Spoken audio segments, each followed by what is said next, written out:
Now we are going to start with the sixth lecture of the chapter Meeting Life Challenges, and today we are going to talk about the topic lifestyle. So first I'm going to read from the NCERT textbook and then I'm going to explain in my own words. Lifestyle.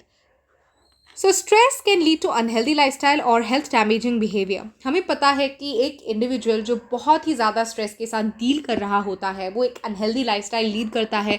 साथ ही साथ वो ऐसे behaviours भी exhibit करने लग जाता है जिससे उसका हेल्थ तो डैमेज होता ही है, साथ ही साथ उसका दूसरों के साथ जो रिलेशनशिप्स होता है, इंटरपर्सनल रिलेशनशिप्स, उनमें भी दरार आने लगती हैं। Now I have use the word lifestyle, but lifestyle का मतलब क्या होता है? तो लाइफस्टाइल मतलब एक ओवरऑल पैटर्न होता है ऑफ डिसीशंस या फिर बिहेवियर्स जो एक इंडिविजुअल एग्जिबिट करता है throughout the lifetime, जो कि उसकी क्वालिटी ऑफ लाइफ को डिटरमाइन करता है। So lifestyle is the overall pattern of decisions and behaviours that determine a person's health and overall quality of life. साथ ही साथ एक स्ट्रेस्ड इंडिविजुअल अपने आप को पैथोजेंस से एक्सपोज कर देता है, जिससे उसका likeliness to develop physical illnesses and diseases बढ़ जाता है। वो ज़्यादा प्रोन हो जाता है टू डिजीजेस। ना पैथोजेंस क्या होते हैं? पैथोजेंस ऐसे माइक्रोब्स होते हैं जो कि डिजीजेस फैलाते हैं। तो disease causing microbes are called pathogens. Disease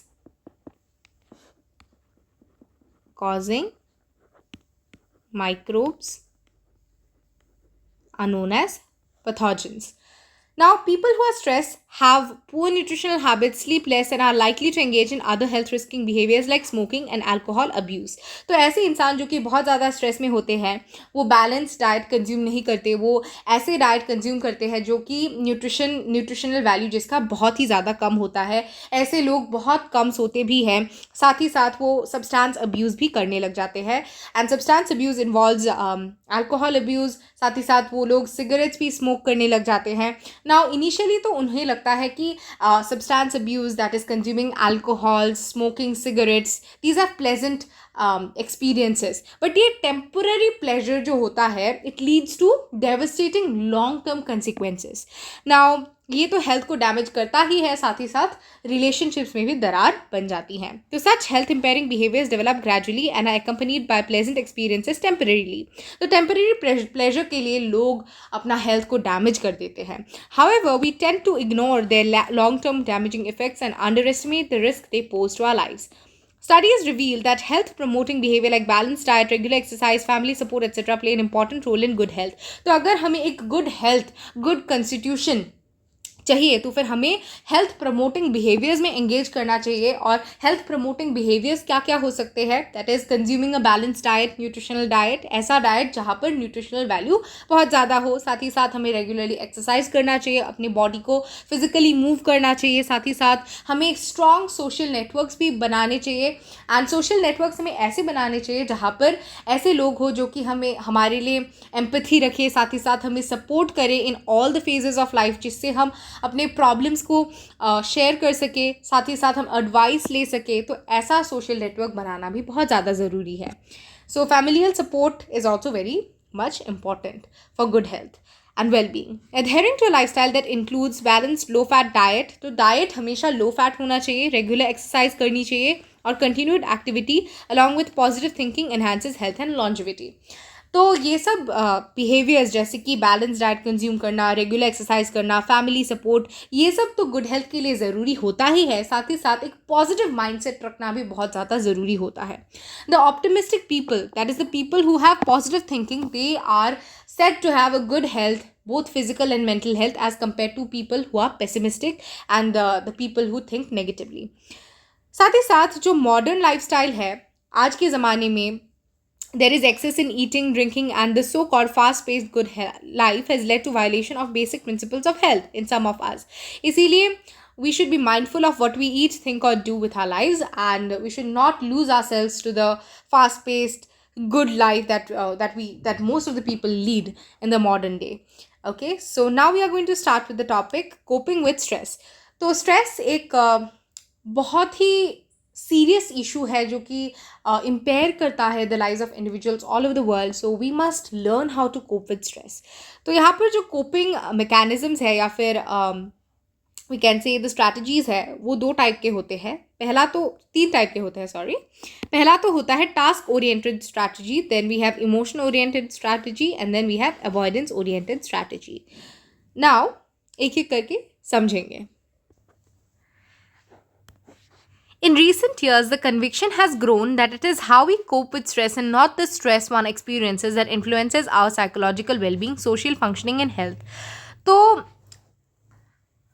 हमें ये समझना चाहिए कि it is not the stress that we experience but the way that we cope with the challenges of life जो कि हमारी फिजिकल मेंटल हेल्थ को इन्फ्लुएंस करता है। So it is important that we learn how to cope with stress. Now coping का मतलब क्या होता है? तो कोपिंग एक डायनेमिक सिचुएशन स्पेसिफिक रिएक्शन है या बिहेवियर है जिससे हम स्ट्रेस से डील करके उसे ओवरकम भी कर सकते हैं। It is a set of concrete responses to stressful situations और events that are intended to resolve the problem and reduce stress. तो एक ऐसा सिचुएशन स्पेसिफिक रिएक्शन है या कॉन्क्रीट रिस्पॉन्स है या बिहेवियर है टू अ स्टिम्यूलस या फिर स्ट्रेसफुल सिचुएशन, अगेंस्ट स्टिम्यूलस या फिर स्ट्रेसफुल सिचुएशन, जिससे हम अपने प्रॉब्लम्स को, अपने प्रॉब्लम्स या फिर स्ट्रेसफुल चैलेंजेस को ओवरकम कर सकते हैं, रिजॉल्व कर सकते हैं और जिससे स्ट्रेस रिड्यूस हो सकता है। And the way we cope with stress often depends on rigid deep seated beliefs based on experience. Example, when caught in a traffic jam we feel angry because we believe that the traffic should move faster। तो जो हमारा coping strategy होता है stress से deal करने के लिए वो डिपेंड करता है हमारा पास्ट एक्सपीरियंस कैसा है, साथ ही साथ हमारा बिलीव्स वैल्यूज़ कैसा है उस पर भी डिपेंड करता है। To manage stress we often need to reassess the way we think and learn coping strategies. तो हमारा देखने के नज़रिए को अगर हमने बदल दिया तो फिर a lot of the problems in life we face will be resolved and definitely we will learn how to cope with stress using the different coping strategies that are mentioned in the NCERT textbook. People who cope poorly with stress have an impaired immune response and diminished activity of natural killer cells।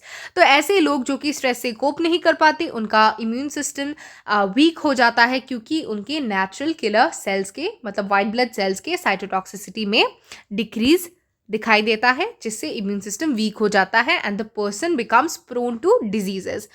Individuals show consistent individual differences in the coping strategies they use to handle stressful situations। तो अलग अलग इंसान, अलग अलग individuals अलग अलग coping strategies use करते हैं ताकि वो स्ट्रेस से डील कर सके। For example, some people feel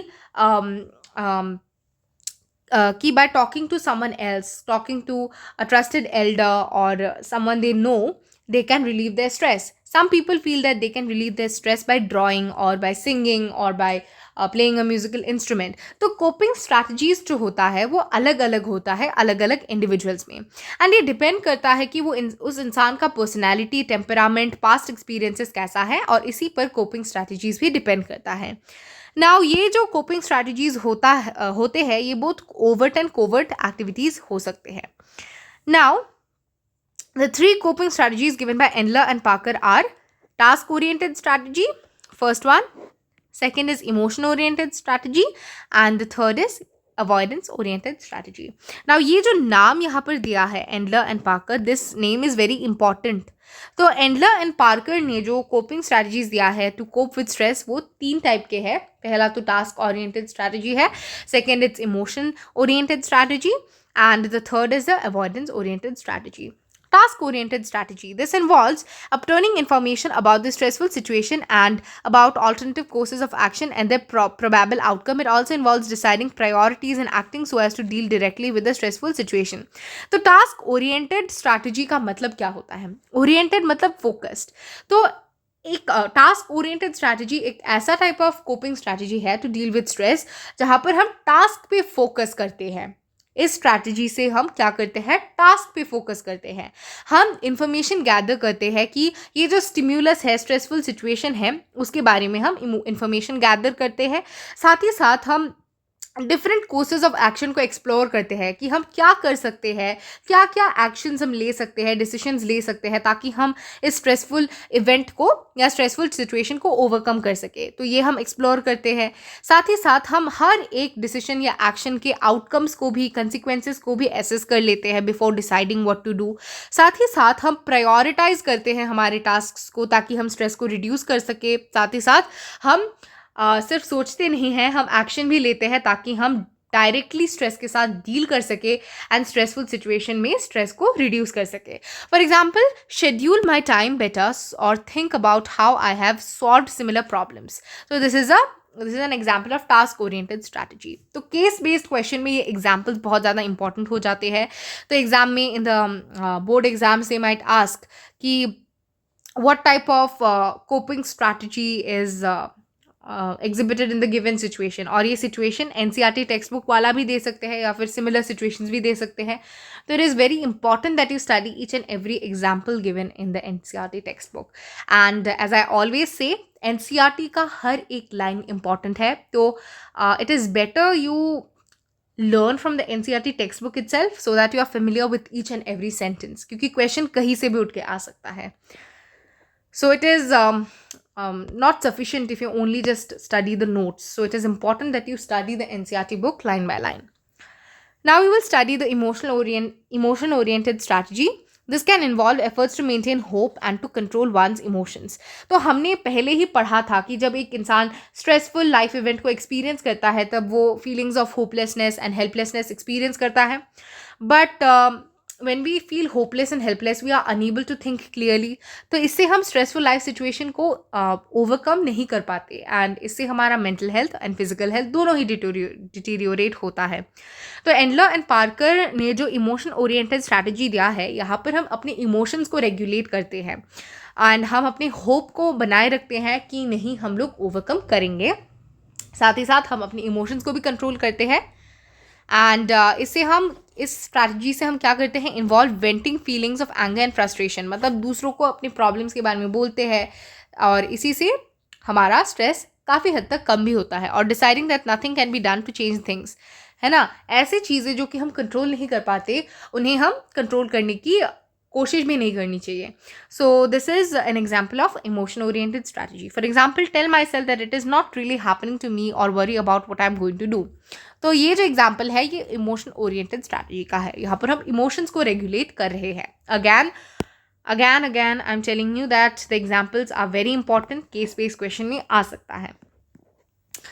and next is the avoidance oriented strategy. Now this involves denying or minimizing the seriousness of the situation. Avoidance oriented strategy में क्या करते हैं लोग, कुछ ऐसे भी लोग होते हैं जो कि स्ट्रेसफुल सिचुएशन को अवॉइड कर देते हैं, डिनाई कर देते हैं, उससे विथड्रॉ कर लेते हैं. They don't want to deal with the stressful life situation और overcome the stressful life situation head on. So it also involves conscious suppression of stressful thoughts. तो वो लोग क्या करते हैं, स्ट्रेसफुल थॉट्स, नेगेटिव इमोशंस को सप्रेस कर देते हैं, एक्सप्रेस भी नहीं करते, डील भी नहीं करते. And their replacement by self protective thoughts. Examples of this are watching TV, phone up a friend, or try to be with other people.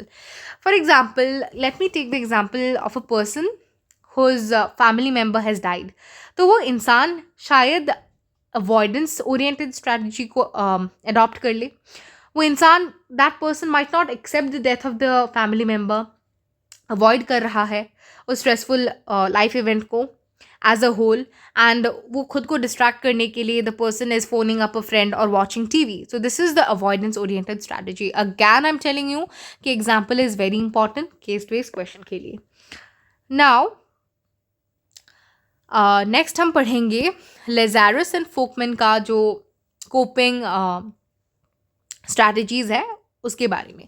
तो Lazarus and Folkman has conceptualized coping as a dynamic process rather than an individual trait. तो ये एक dynamic process है and ये individual trait नहीं है according to Lazarus and Folkman. Coping refers to constantly changing cognitive and behavioral efforts to master, reduce or tolerate the internal or external demands that are created by the stressful transaction.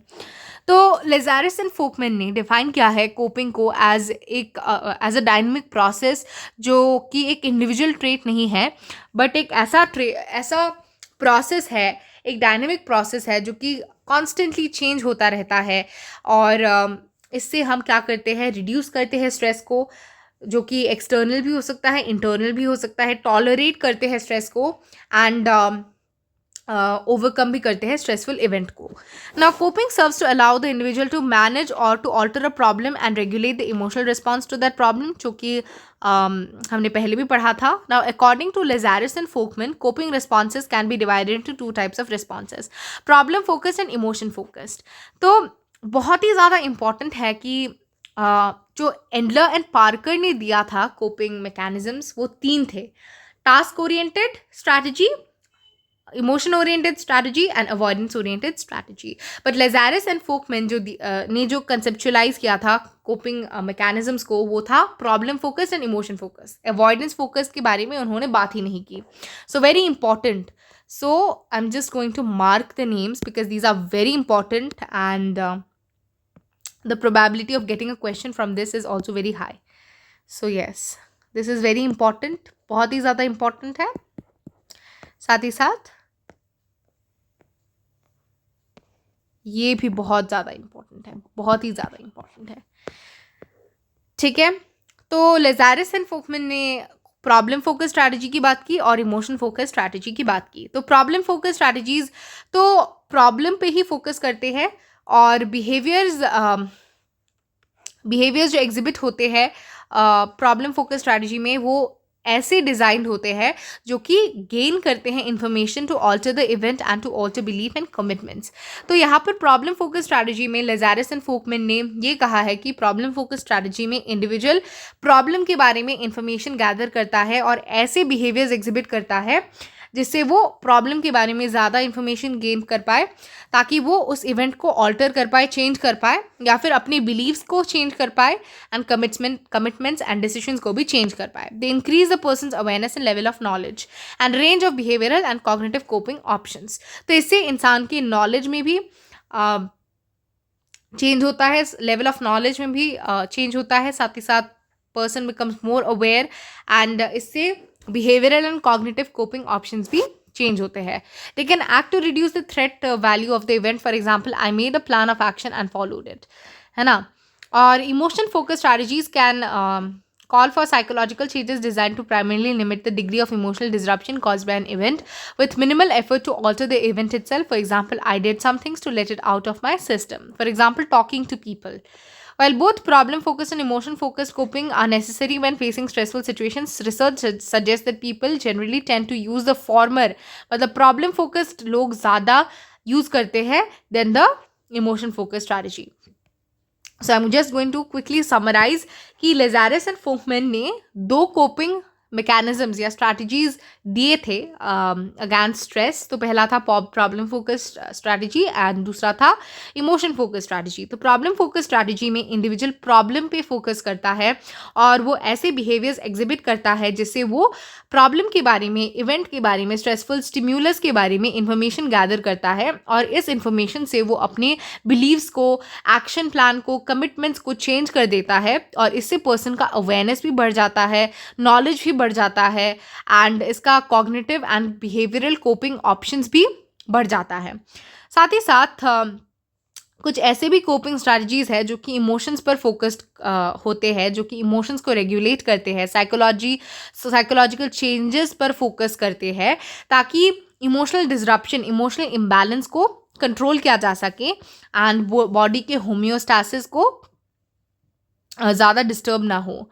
And साथ ही साथ जो emotion focus strategy है उसमें event को तो change नहीं करते बट साइकोलॉजिकल चेंजेस को कंट्रोल करते हैं. बट जो प्रॉब्लम फोकस स्ट्रैटेजी है वहाँ पर इवेंट को ही चेंज करने की कोशिश की जाती है. और जो इमोशन फोकस्ड स्ट्रैटेजी है इसमें हम दूसरों को अपना प्रॉब्लम्स बोल के, वेंटिंग करके अपने स्ट्रेस को कम कर सकते हैं. एंड रिसर्च ने ये बताया है कि लोग ज़्यादा प्रॉब्लम फोकस स्ट्रैटेजी यूज़ करते हैं then emotion focus strategy, but both these strategies are equally useful to cope with stress. So this was it for today's video. In the next lecture, we are going to talk about the stress management techniques and we are going to continue the chapter further. Thank you.